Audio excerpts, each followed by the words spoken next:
Okey, insyaAllah. Bismillah. Assalamualaikum warahmatullahi wabarakatuh. Alhamdulillah Rabbil Alamin. Wassalatu wassalamu ala ashrafil anbiya wal mursalin wa ala alihi wa sahbihi ajma'in. Subhanaka la ilma lana illa ma'alamtana innaka antal alimul hakim. Rabbi syrah li sadri wa yassir li amri wahlul 'uqdatam min lisani yafqahu qawli.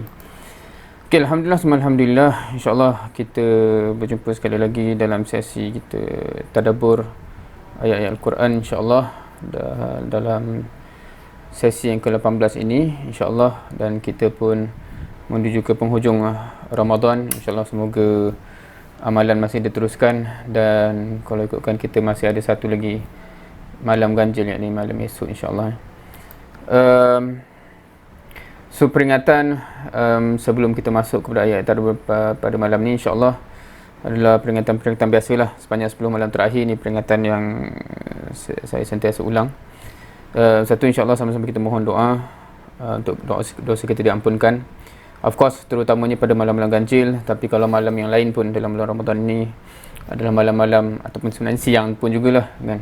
Sebenarnya waktu-waktu pengampunan dosa yang sepatutnya kita sentiasa mohon supaya kita keluar daripada bulan Ramadan tidak membawa sebarang dosa lagi, insyaAllah. Seterusnya, harapnya kita masih berterusan dengan solat isyak berjemaah dan solat subuh berjemaah, kerana ganjarannya cukup besar. Satu cabaran sebenarnya, especially bila balik kampung bila balik kampung dengan suasana yang berubah, depending kepada keluarga masing-masing kan. Setengah keluarga memang suasananya amat kondusif untuk, memang keluarga tu memang sentiasa pergi masjid contohnya, so itu mungkin mudahlah kerana surrounding tu ada. Tapi kalau tidak ada, harapnya kita dapat menghidupkanlah benda tu. Di saki-baki Ramadan yang masih ada, apatah lagi contohnya malam esok yang masih lagi malam ganjil kan. So sama-sama kita usahakan, insyaAllah. Seterusnya sama juga solat qiyam kita, ataupun tarawih, dan juga solat witir, insyaAllah. Dan juga aktiviti kita mentadabbur Quran, bukanlah, walaupun kita bermula dulu dengan kita mengambil tema Ramadan itu sebagai bulan Quran, tetapi Quran itu adalah panduan kita sepanjang hidup, sepanjang hayat. Jadi aktiviti kita tadabbur Quran bukanlah sepatutnya terhenti setelah habisnya Ramadan. InsyaAllah sama-sama kita usahakan perkara tersebut, insyaAllah. Okey, untuk malam ini kita akan pergi kepada satu surah yang agak menarik kalau kita kata dalam konteks, kalau siapa yang tak pernah tengok tafsirnya, dia mungkin agak menarik lah, sebab apa yang disebutkan di situ tu sebenarnya ada maksud yang di sebaliknya surah Tin ni. So saya akan bacakan dulu, insyaAllah. A'udzubillahi minasyaitonirrajim. Bismillahirrahmanirrahim. Wattini wazzaitun watturi sinin وهذا البلد الأمين لقد خلقنا الإنسان في أحسن تقويم ثم رددناه أسفل سافلين إلا الذين آمنوا وعملوا الصالحات فلهم أجر غير ممنون فما يكذبك بعد بالدين Alaihissallahu biahkamil hakimin. Sadaqallahul azim. Surah 8 ayat. InsyaAllah maksudnya, demi buah tin dan zaitun dan gunung Tursina serta negeri yang aman ini, ataupun maksudnya Makkah, sesungguhnya kami telah menciptakan manusia dalam bentuk yang sebaik-baiknya. Kemudian kami kembalikan dia ke serendah-rendah peringkat orang-orang yang rendah, kecuali orang-orang yang beriman dan beramal soleh, maka mereka beroleh pahala yang tidak putus-putus. Maka apa pula yang menjadikan engkau seorang pendusta mengenai hari pembalasan, sesudah ternyatanya dalil-dalil yang membuktikan kekuasaanku mengadakan hari pembalasan itu? Bukankah Allah seadil-adil hakim? Sadaqallahul azim.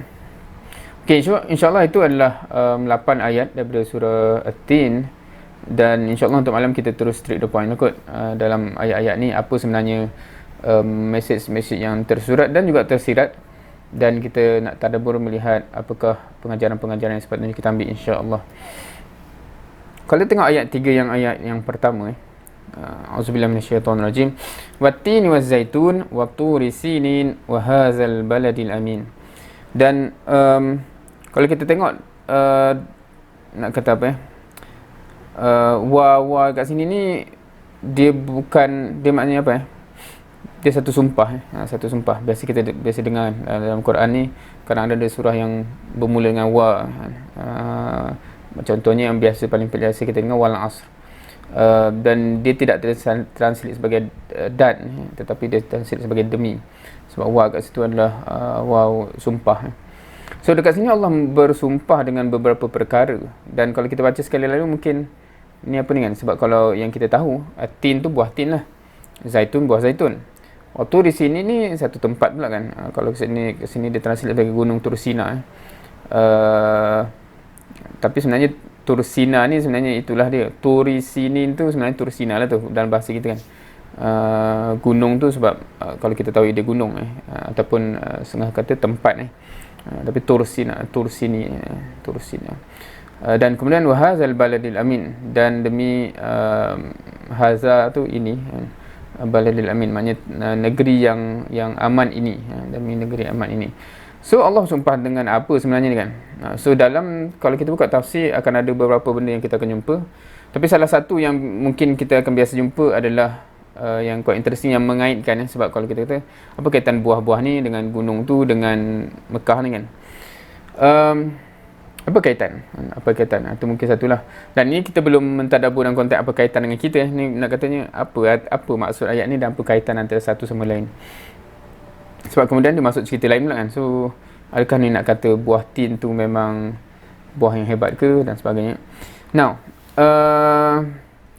salah satu yang dari segi penafsirannya, at-tin ni of course bagi orang ketika itu bila disebut, dia dah ada association dia ada association dengan benda tertentu. So kalau kita yang tak tahu jam pangkal, mungkin kita tak tahulah, kita nampak yang itu je lah kan. Tak tahu nak mengcomparekan dengan apa yang kita ada ni.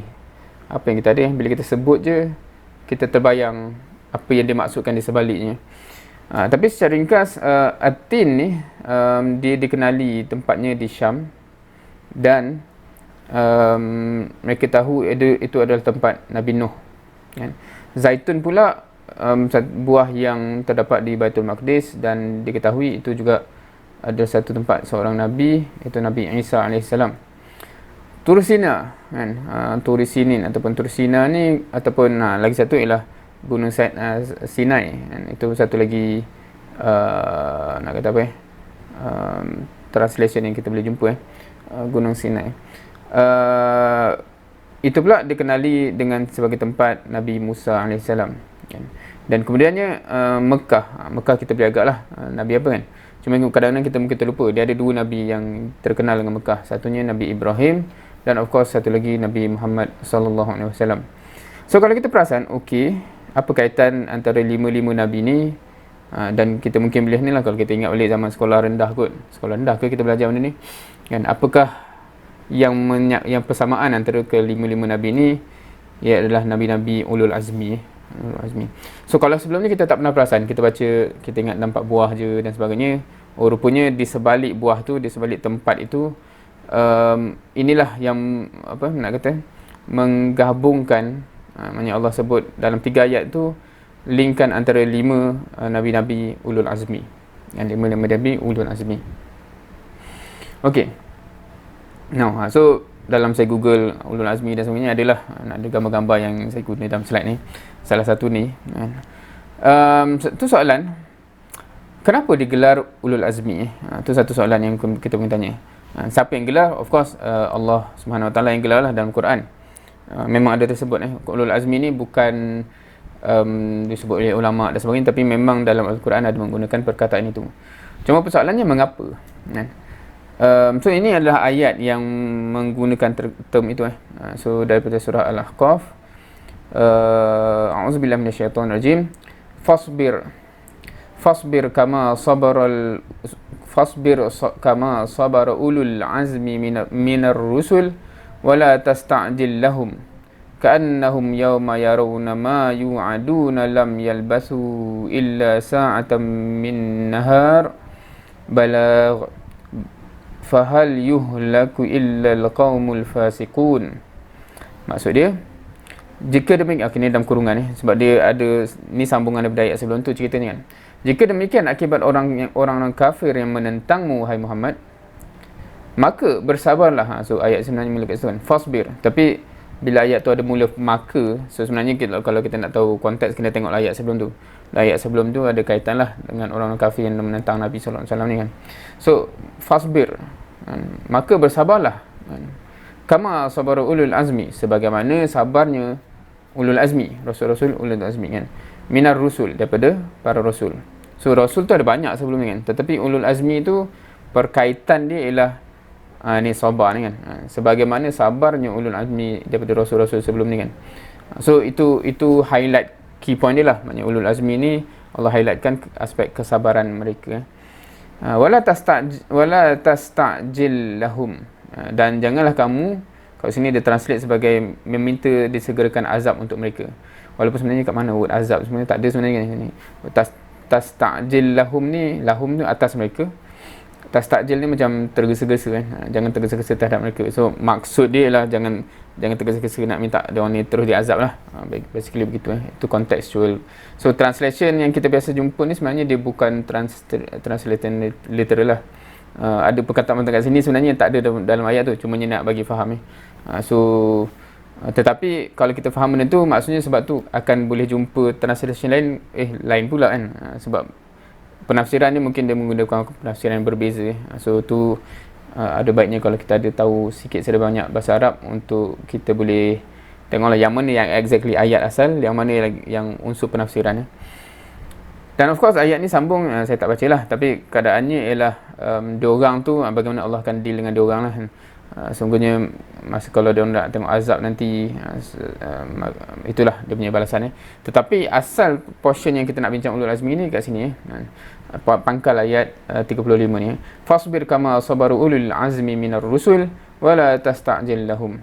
So sabarlah kau sebagaimana, walaupun tengah memang struggle lah menghadapi dia orang ni kan, kerenah pun kau calang-calang, tapi sabarlah sebagaimana sabarnya ulul azmi sebelum kamu ni kan. Dan jangan tergesa-gesa nak minta dia orang ni terus dihapuskan di azab. Okay. Now, so konteksnya, okay, sebenarnya satu soalan yang kita boleh tanya kat sini ialah bila kita cakap pasal sabar, maksudnya sabar ni menghadapi satu cabaran yang besar lah kan? Cabaran tu begitu besar lah yang biasanya timbul persoalan mampu sabar kita tak mampu sabar. Cumanya Nabi yang terkenal dengan cabaran, kesusahan, yang terpaksa bersabar lama ni bukan hanya 5 Nabi tu sebenarnya.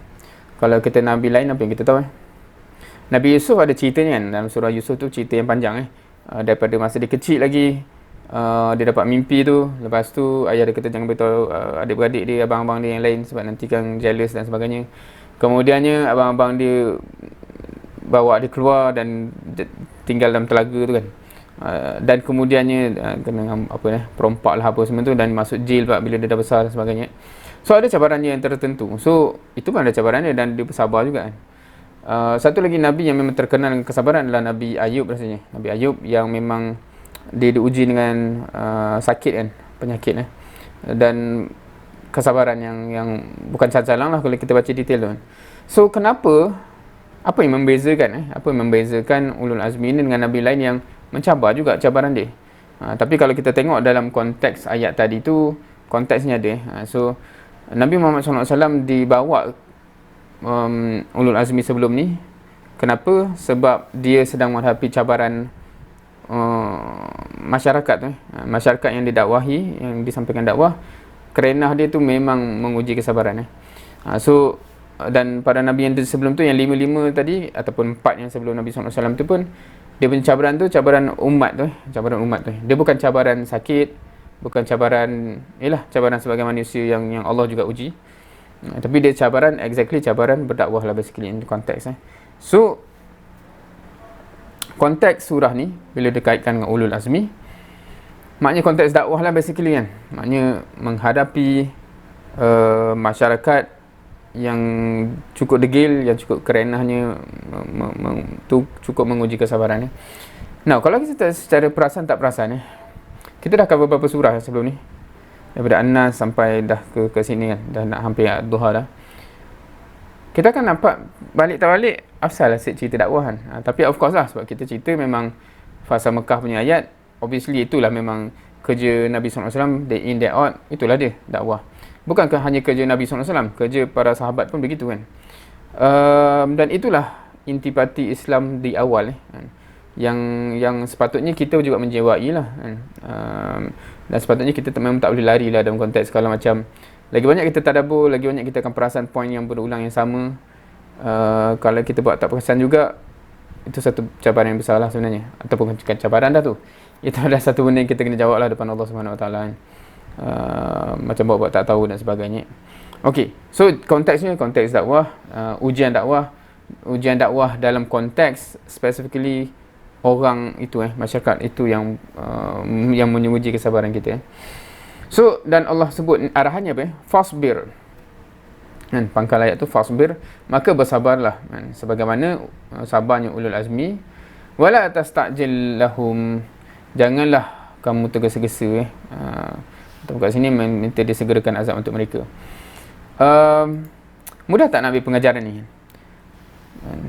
Maknanya taujih ni apa Allah basically mengajar Nabi SAW untuk bersabar itu dalam konteks bukan bersabar ni bukan sabar umum bila kita cerita soal ulul azmi ni bukan sabar umum, sebab kalau nak cakap Allah kita ni sakit sabar, itu kita akan bawa cerita Nabi Ayub kan. Diuji dengan wanita ke, kalau Nabi Yusuf tadi kan, sampai disanggup tak apalah aku baik masuk penjara daripada aku terpaksa berhadapan dengan wanita ni kan. So itu cabaran-cabaran yang berbeza. So kita boleh bawa banyak contoh-contoh Nabi yang pasal okey sabar.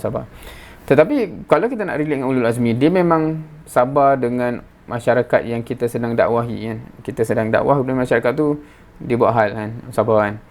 So itulah yang dibawa kepada Nabi SAW, dan itu yang sepatutnya kita dapat kepada kita. Dan bila kita jangan tergesa-gesa tu, itulah maknanya belum apa-apa kita rasa macam ya Allah, biarlah dia ni masuk neraka je, na'udzubillah kan. So maknanya dia diajar, kita diajar kan, termasuk kepada kita diajar untuk tidak begitu Now, selagi mana kita tak pernah buat selagi mana kita tak pernah buat apa-apa dalam konteks dakwah now, kita cakap dalam konteks dakwah ni nak cakap macam mana kalau saya ambil dalam konteks saya lah, sepanjang berapa 10 tahun ni, terasa macam adalah cuba buat dakwah, termasuk macam sesi macam ni kan, siapa nak dengar ajak dan sebagainya. Tetapi hakikatnya ramai orang saya rasa ramai orang lain yang macam saya juga, yang kita rasa kita berdakwah, tapi sebenarnya kita masih berdakwah kepada Muslim yang baik, nak ajak kepada lebih baik. Generally speaking kan, kalau sesi macam ni dia banyak kepada kita ajak orang yang Muslim yang dah baik dah, supaya lebih baik ataupun lebih function kan. Maksudnya kadang-kadang Muslim tu baik dah, tapi dia baik seorang-seorang, dia tak faham peranan dia. Kita tak sepatutnya duduk seorang-seorang, kita sepatutnya inilah ada tugas kepada orang lain, dakwahnya, berkhidmatnya dan sebagainya, apa saja yang kita dah cover sebelum ni kan. Kalau kita tak tolong orang yang susah, pendusta agama dan sebagainya, so maknanya ada function so, tapi masih dalam konteks berdakwah kan, quote unquote berdakwah kepada orang Islam yang dah sedia baik, untuk dia function, untuk dia berperanan. Itu pun kadang-kadang kita dah kata macam menguji kesabaran ada orang ni kan, aku nak cerita kat dia orang ni semua tak nak pula dengar, contohlah kan, ataupun apa kan, apa-apalah yang kita rasa macam dah menguji dah rasa macam nak dah rasa macam nak putus asa dan sebagainya. Kadang-kadang kita tegur member sebilik ke, dormmate ke, mahallah mate ke dan sebagainya kan, just nak ajak, yelah dia dah Muslim kan, kadang-kadang dia dah baik juga kan, tapi kita just contohnya lah, kalau daripada solat nak ajak solat Jumaat contoh dia macam dia dah mengamalkan Islam yang basic, tapi kita kata kenalah lebih sikit contohnya. Itu pun kadang-kadang macam aku tak sabar betul lah dengan dia tu kan, so ni belum kan. Kalau ulul azmi tu dia bukan, cabaran dia bukan orang Islam yang nak diajak untuk lebih baik kan, dia cabarannya adalah nak bawa orang yang degil kepada Islam kan. Dan kebanyakan kita sebenarnya kalau kita tanya secara jujur, kita dah sampai ke situ tak? Kita dah teruji ke benda tu, ataupun kita dah, dakwah kita dah sampai ke situ ke tak? Hakikatnya belum. Kalau kita cakap kat UIA kan, kalau dalam konteks UIA ni, kebanyakan kelab yang banyak banyak kelab-kelab dakwah kan, persatuan-persatuan dakwah pun kebanyakannya dia address orang dah Muslim, dah baik, untuk lebih baik, untuk lebih beramal, contohnya begitu kan. So belum diuji dengan kalau kita nak tanya dalam UIA juga dalam konteks IPT UIA ni, ada tak orang yang okey dah Muslim lah, tapi amat tidak mengamalkan amat tidak mengamalkan lagi? Ada tak? Rasanya ada sebenarnya. Tapi kebanyakan kelab satuan apa semua ni, kalau kita akan perasan, masih tercater kepada sebab kebanyakan program kita pun bentuknya tu kan, kalau kita ajak dengar ceramah ke apa, memang orang yang biasanya dah agak baik dah pun datang, cuma dia boleh jadi lebih baik lah kan. Tapi untuk mendekati orang yang memang ajak ceramah, memang tak datang je lah kan. Dia jadi macam kita yang kena pergi ke dia. Kalau kita ajak, dia memang tak datang. Yang tu siapa? Berapa ramai yang buat kan? Berapa ramai yang buat, dan siapa yang dah buat benda tu pun baru akan merasa cabaran dia lain cabaran dia lain. Itu belum non-Muslim kan. Kita kalau di UIA ni, of course kalau yang directly dengan ni UIA lah kan. Tapi kalau dengan ada coding ni, sebab main audience asal ni kat sini UIA kan. UIA ni dia tak teruji dengan student-student non-Muslim, sebab memang semua yang masuk sini dah jadi Muslim kan. Tapi kalau kita tengok member-member kita kat IPT lain, dia ada ramai non-Muslim so macam mana kan. Dan kat situ baru kalau nak rasa betul lah kan, kalau nak rasa betul, dan sepatutnya kita kena ada cerita-cerita ke situ kalau nak kata macam mana, kalau soalan tu datang kepada saya, kenapa saya ni fokus kepada orang yang dah sedia Muslim contoh kalau nak kata, kenapa saya fokus kepada orang yang sedia Muslim? Now, fokus saya, dan rasanya benda ni agak obvious kalau perasaan apa yang saya tekankan dan sebagainya, dia membawa kepada ke hasil yang saya nak kena cuba usahakan ialah orang yang sedia baik ni kena sedar dia ada peranan kan, tanggungjawab khalifah, tanggungjawab rahmatil lil alamin, tanggungjawab syahadah,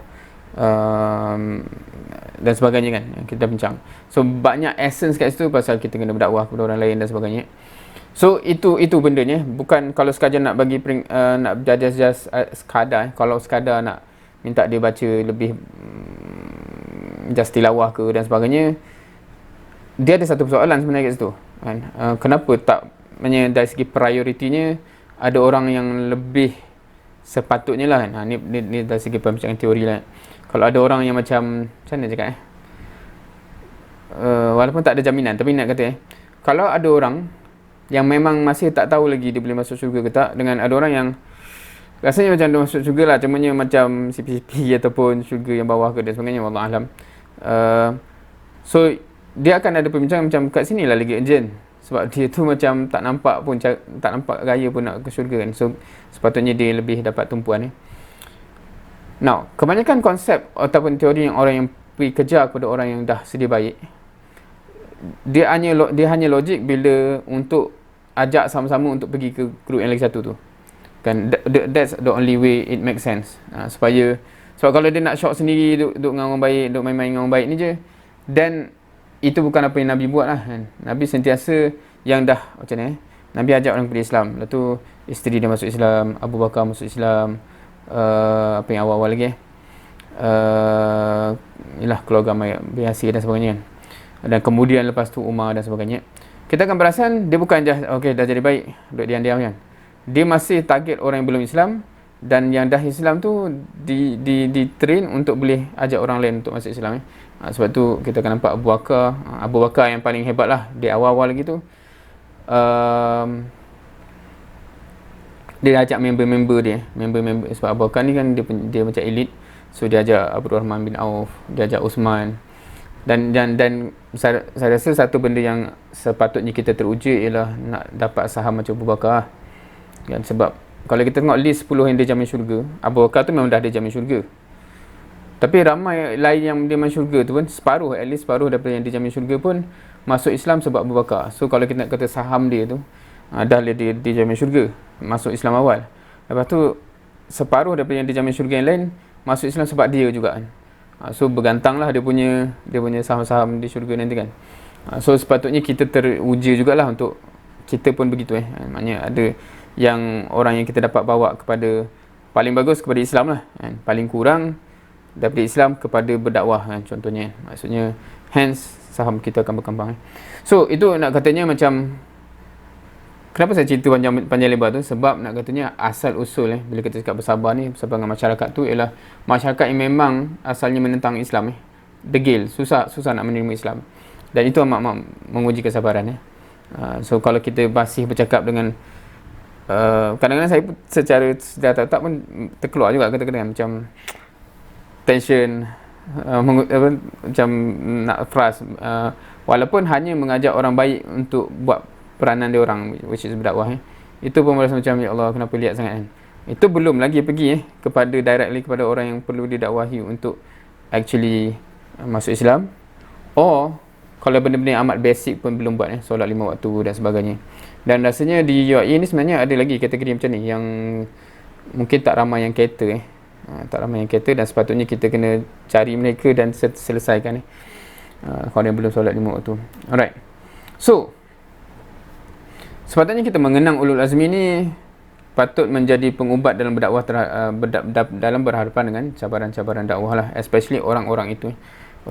So surah-surah macam ni kebanyakan surah termasuk surah ni lah kan, kemanisan dia kita hanya dapat bila kita dah buat benda-benda macam ni lah sebenarnya.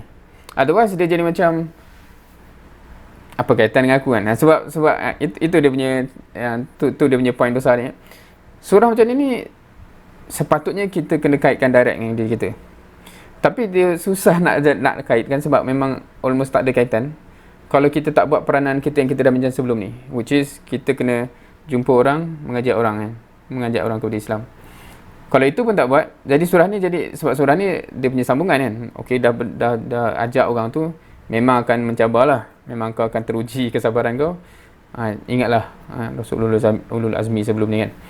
Dan kita akan terubatlah, bukanlah aku ni yang first time diuji macam ni kan. Nabi tu diuji lagi hebat kan. Kalau sempat kita baca Nabi Nuh. Nabi Nuh yang kalau kita baca surah tu lagilah apa yang kata orang masyarakat tu sampai tutup telinga kan. Kita pernah ke kan ajak orang, kita macam dia buat tak layan je kan, paling teruk dia buat tak layan kot ataupun dia muka kan. Tapi kalau macam jom dia tutup telinga kita pun panas lain macam kot. Memang secara direct, secara fizikal menunjukkan aku tak dengar kan. So itu boleh bikin panas dan gaduh lah kan. So itu cabaran-cabaran real yang Nabi Nuh cerita dalam surah Nuh tu, sebab dia merintih kepada Allah kan, masyarakat dia begitu. So kita belum teruji lagi sebenarnya. So itu satu persoalan lah kan. So macam mana surah ni nak terasa manis, kita kena melalui dulu. Kita kena buat dulu seperti mana yang telah dituntut oleh surah-surah yang lain. Alright. Sebab tu sebenarnya kronologi apa yang Allah dah susun, especially kalau kita baca, sebab kita baca ni sebenarnya dari hujung surah An-Nas, Al-Falaq, Al-Ikhlas sampai kepada Ad-Duha ni.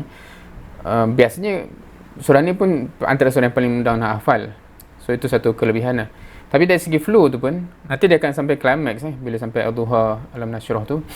Sebab macam kita dah settle benda-benda yang asas dan dia macam top up. So surah ni sebenarnya dia jadi top up kepada apa yang dia dah cover sebelum ni lah.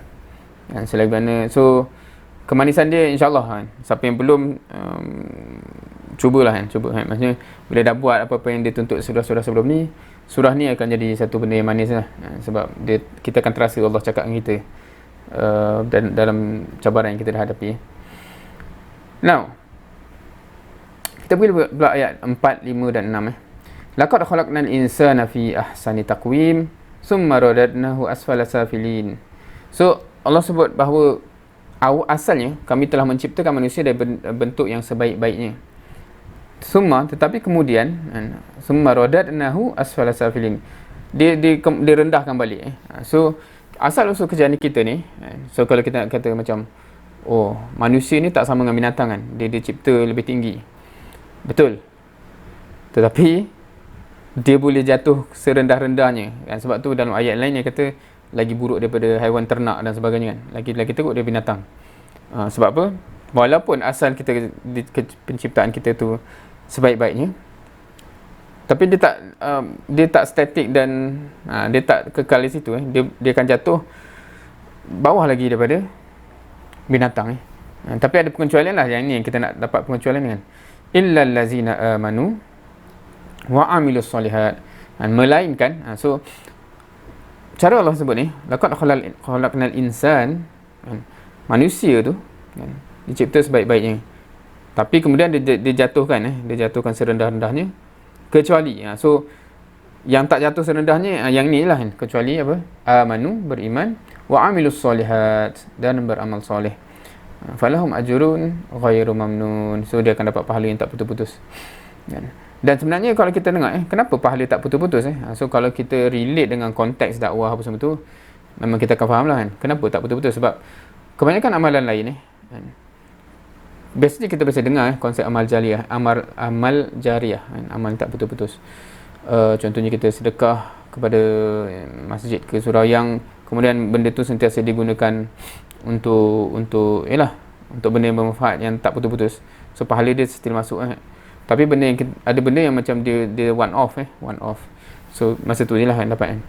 Tapi so macam mana yang tak putus-putus ni kat mana? So kalau salah satunya dalam konteks surah itu sendiri, bila mana ada orang yang menerima dakwah itu kemudian mengamalkan dan berdakwah lain dan chain tu berterusan, kat situlah kita akan dapat yang tak putus-putus. So jadi iman dan beramal dan amal tu pula dalam konteks tadi tu dia tak dapat lari juga lah daripada amal yang basic dan juga amal dakwah itu sendiri. So itu konteksnya kan, konteks ulul azmi tu so sejauh mana kita dah beriman dan sejauh mana kita dah amalkan. So quite interesting sebenarnya. Kalau kita ambil benda yang kecil dulu sebelum kita nak bercerita benda-benda besar, benda kecil dan kita ambil konteks real kalau kita nak tadabbur kan. Dalam konteks macam kita cakap tadi lah, okey, kita meyakini Ramadan, siapa yang tak yakin Ramadan ni mengganjarkan pahala, penghapusan dosa dan sebagainya, semua yakin. Tapi untuk amalkan berdasarkan benda tu dia susah. Contohnya terutamanya dia akan susah bila suasana tu tak macam tu kan. Contohnya kalau orang yang masih dekat di UAE ni, dia selalu pergi masjid, suasana tu ada, dia boleh.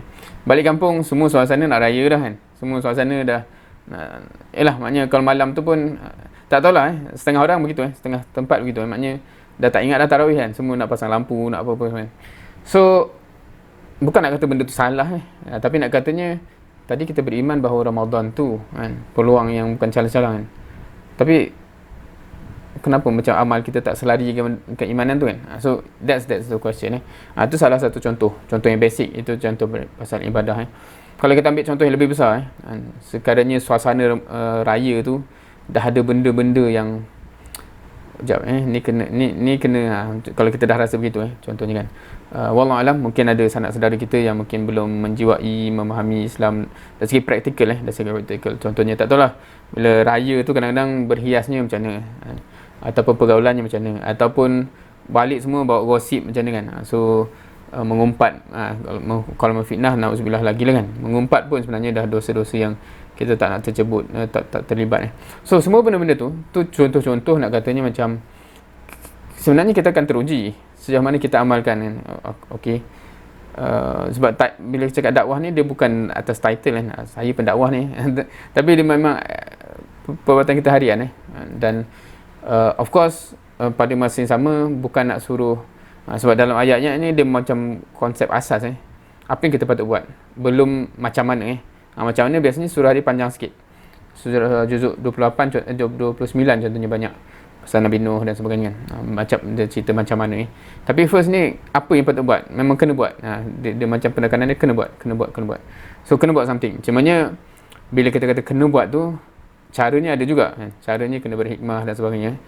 So saya ingat lagi masa kecil-kecil dulu, sebab yang dalam sanak saudara kita orang ni, antara parent kita orang ni antara yang awal-awal lah dapat kefahaman Islam bila dia pergi UK, join usrah kat sana, balik dah faham Islam dan sebagainya.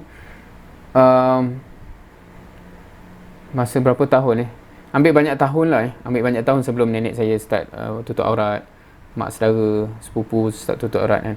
Memang ambil masa yang lama untuk sikit demi sikit bagi kefahaman, kesedaran, penghayatan tapi akhirnya alhamdulillah sekarang semua dah tutup aurat dan apa semua kan.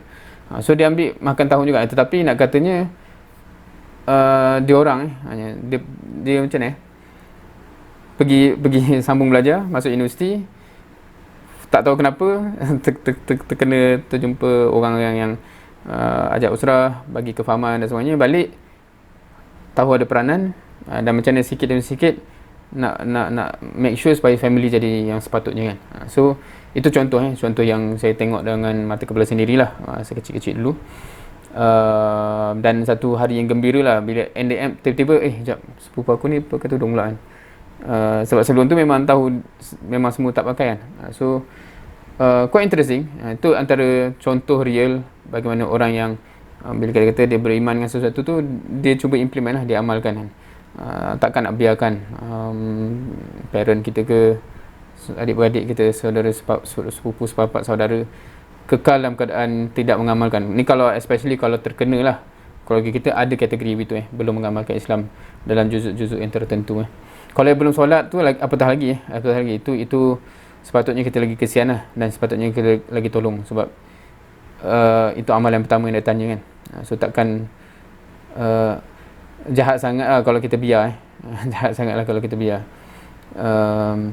Saya pernah bawa satu contoh masa sharing dengan student di Jerman saya kata macam, kalau kita pergi kelas, lepas tu tiba-tiba lecturer kata, okey, minggu depan ada test yang akan ada persen apa semua kan.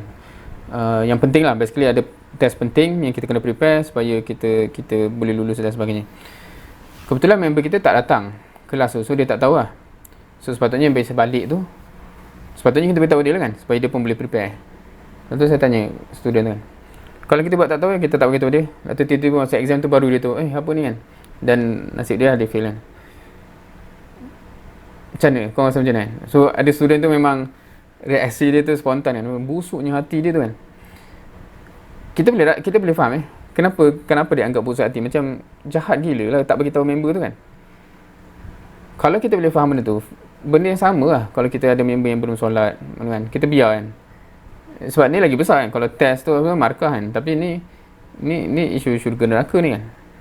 Selamba je biar kan. So busuk gila hati kan. So itu yang kadang-kadang kita tak perasan kadang-kadang macam seolahnya macam nak jaga hati ke apa tu, macam lagi besar daripada membiarkan dia menghala ke. Na'udzubillah, kita tak judge dia pergi neraka, tapi nak katanya kalau dia biarkan tu, itulah risiko dia kan.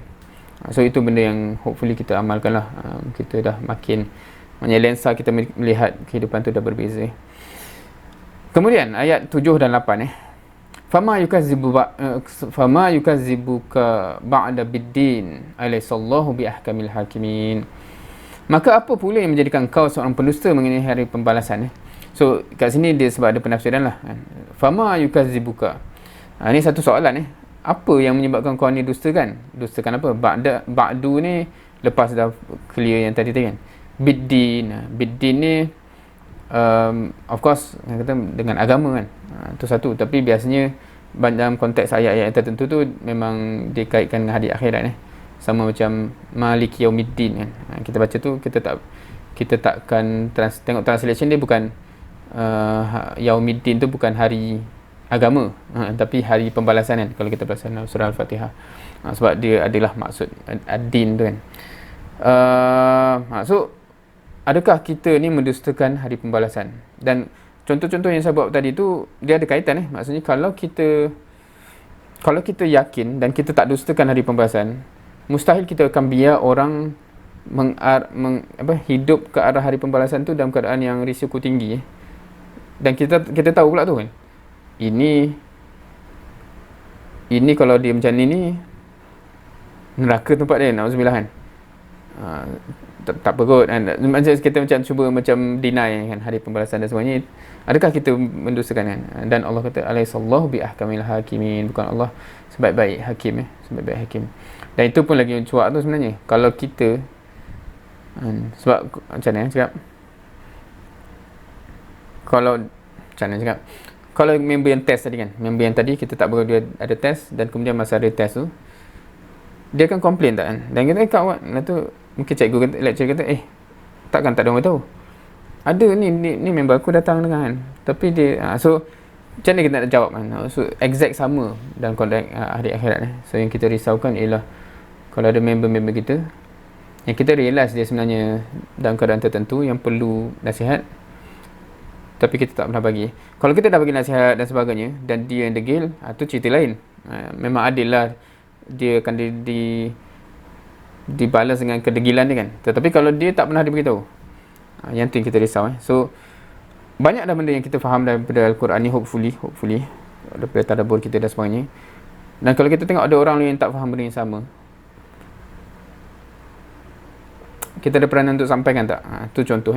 Dan saya tak boleh nak claim saya buat benda ni dah lepas tanggungjawab. Tapi nak katanya kenapa yang trigger cubalah buat apa semua ni, try je lah kan, kok ada nak dengar.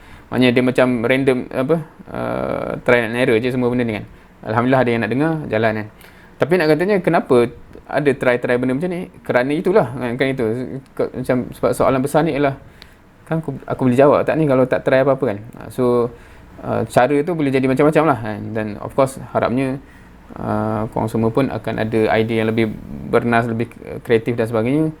Bagaimana untuk kita berperanan sebab orang lain boleh tanya kita kan, ini member aku dulu kan, tak pernah cakap pun, macam mana kita nak jawab So itulah dia insyaAllah tadabbur surah ini pada malam ni. Of course banyak perbincangan ni macam banyak balik kepada yang sebelum-sebelum ni, sebab dalam konteks ayat ni dia agak advance sikit dalam konteks bila kita dah buat kerja, bila kita dah sebarkan message, bila kita dah sampaikan nasihat, bila kita dah share dan sebagainya, ada respon-respon yang memang menguji kesabaran. So kita kena ingat ulul azmi dulu lagi mencabar kan. Macam contoh apa kalau kita ingat Nabi Musa, Firaun tu terus kan, dia berdakwah dengan Firaun tu. Itu bukan cacalan. Kita siapa je depan kita ni kan, tak adalah sejahat Firaun tu kan. Nabi Isa pun satu hal juga dengan kaumnya tu kan. Nabi Musa tadi kita cakap apa, Nabi Musa dengan Firaun dah. Nabi Musa, Firaun tu satu hal, tapi dengan Bani Israel tu kalau kita tengok cerita tu pun lagilah memang masya-Allah kan, dia dah macam nak cakap Bani Israel yang dah diselamatkan daripada Firaun dengan laut dah terbelah dah, selepas tu dah lepas macam tu pun buat perangai lagi kan. Macam kita kata ya Allah, apa dia orang ni kan, dia orang sendiri nampak dengan mata kepala Allah punya mukjizat yang Allah bagi dan sebagainya. Firaun yang nak bunuh dia orang apa semua tu pun Allah dah selamatkan direct depan mata dia orang. Dia nampak benda tu, dia tu buat perangai lagi kan. Ya Allah, tak ke memang so memang menguji kesabaran dan semualah nabi-nabi yang lain juga. Nabi Nuh tu lama pula tu dia buat kapal tu dan kena ejek setiap hari dan sebagainya kan. So maknanya kita akan terasa macam taklah besar sangat apa yang aku hadapi ni kan, sabar je lah. So tapi selagi kita tak ada reaksi macam tu, dia macam mana cakap kalau ada belum orang memberi reaksi negatif kepada kita, bermaksud kita belum buat apa-apa lah sebenarnya. Generally speaking begitu kan. Sebab kalau kita dah buat something, kita dah sebab biasanya akan adalah respon yang biasa mula-mula tu taklah negatif sangat macam orang tak nak dengar, orang malah nak dengar, ataupun kadang-kadang keluar ayat-ayat macam ustaz datang tu kan. Tak tahulah kalau ada pernah dapat benda tu Kalau tak pernah dapat tu mungkin kita tak pernah try apa-apa Tapi once kita, biasanya pengalaman awal kita kadang-kadang bila kita start nak saling ingatkan dan sebagainya, ada orang yang ni dia balik kepada ayat surah An-Nas dulu pasal syaitan kan, yang buat kerja syaitan untuk demotivate dan sebagainya, dan perli-perli dan sebagainya. Oh, ada orang tu dah jadi ustaz kan, nampak kan, dan sebagainya lah kan. So itu saya dari zaman muda-muda dulu biasalah kan, kita melalui benda tu, tetapi itu part of perjalanan kita, membuatkan hati kita makin sabar, makin kental dan sebagainya, insyaAllah. Wallahu a'lam. So okey, 9 minit lagi nak pukul 11. So insyaAllah semoga bermanfaat dan semoga mengkekalkan kita dalam jalan yang sepatutnya kita tempuhilah berdasarkan kefahaman kita dengan Al-Quran, insya-Allah. So kita tangguhkan di situ. Subhanakallahumma bihamdik asyhadu an la ilaha illa anta astaghfiruka wa atubu ilaik. Wal 'asri innal insana lafi khusr illa allazina amanu wa 'amilus solihat wa tawasaw bil haqqi wa tawasaw bis sabr. Jazakumullahu khairan katsira. Wassalamualaikum warahmatullahi wabarakatuh.